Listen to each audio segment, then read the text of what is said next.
Good morning, my dear brothers and sisters in Christ.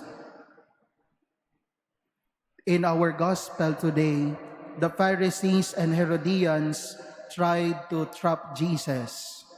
They asked him, "Is it lawful to pay taxes to Caesar or not?" They thought there was no safe answer for Jesus. But Jesus knew their intentions and answered them with wisdom. Render to Caesar or repay to Caesar what belongs to Caesar, and to God what belongs to God.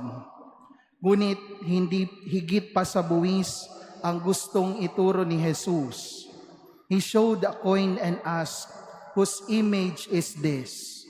And they answered, "Caesar's." The coin bears the image of Caesar, so it rightfully belongs to him. But us, whose image do we carry? From the beginning, Scripture tells us that every human person is created in the image and likeness of God. Our faces may resemble our parents, but the image of God is imprinted in our souls. The true question of the gospel is not just, am I paying taxes, but am I returning myself to God? Marami sa atin ang nagbibigay ng ilang minuto o panahon para sa Diyos. Ngunit ibinibigay natin ang karamihan ng ating puso sa ibang bagay, sa trabaho, sa pera, sa ambisyon, kasikatan, o sariling kagustuhan.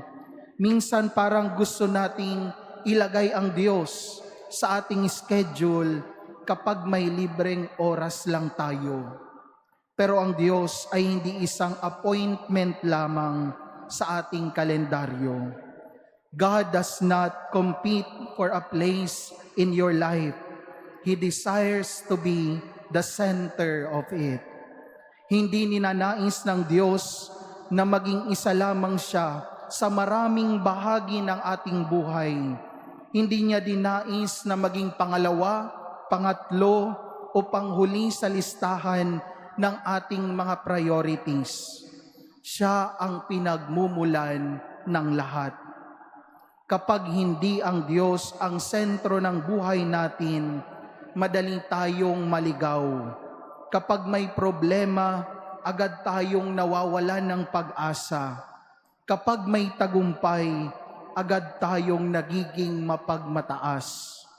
Kapag may kabiguan, agad tayong sumusuko. Ngunit kapag ang Diyos ang sentro, nag-iiba ang lahat. Kapag ang Diyos ang sentro ng buhay, ang trabaho, ang pamilya, at ang mga pangarap ay nagkakaroon ng tamang direksyon. Ang trabaho ay hindi lamang paraan para kumita, kundi pagkakataon para maglingkod. Ang pamilya ay hindi lamang mga taong kasama natin sa bahay, kundi mga taong ipinagkatiwala ng Diyos upang mahalin. Ang mga pangarap ay hindi lamang para sa sariling tagumpay, kundi para sa ikabubuti ng iba at sa kaluwalhatian ng Diyos.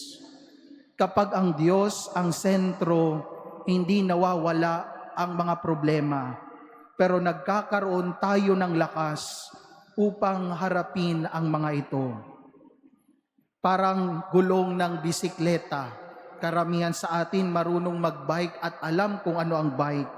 Kahit anong gawin mo, kapag hindi nakaayos yung gitna o nakakabit yung spokes hanggang sa rim ng gulong, hindi rin ito gagalaw.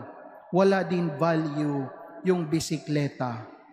Pero kapag matibay o maayos ang sentro, gagana at magiging maayos ang ikot ng buong gulong. At ganun din, kapag nasira ang gitna, apektado ang lahat ng bahagi. Ganyan din ang buhay Kristiyano. Hindi sinabi ni Jesus na kalimutan ang ating mga tungkulin sa lipunan. Bilang mga Kristiyano, tinatawag tayong maging mabubuting mamamayan, tapat sa trabaho, responsable sa pamilya, at makatarungan sa kapwa natin. And above all, God wants us to be His own. Mga kapatid, sa pagtatapos ng ating pagninilay, magandang itanong din natin sa ating mga sarili, who or what is the true center of my life? What do I first seek in the morning? Ano ang pinakamadalas kong iniisip? Saan umiikot ang aking mga desisyon? Kung ang sagot ay hindi ang Diyos, marahil ito ang panahon upang muling ibalik siya sa gitna ng ating buhay. Because in the end, God is not asking merely for our offerings, our prayers, or our Sunday attendance. He is asking for our hearts. At kapag ibinigay natin ang ating puso sa Diyos, matutuklasan natin na ang Diyos ay hindi kailanman nagpapatalo sa kabutihang loob. Ang puso na ibinibigay at ibinabalik sa Kanya ay pinupuno niya ng kapayapaan, direksyon at tunay na kagalakan. The coin bears Caesar's image and returns to Caesar. You bear God's image, therefore return your whole life to God. Amen.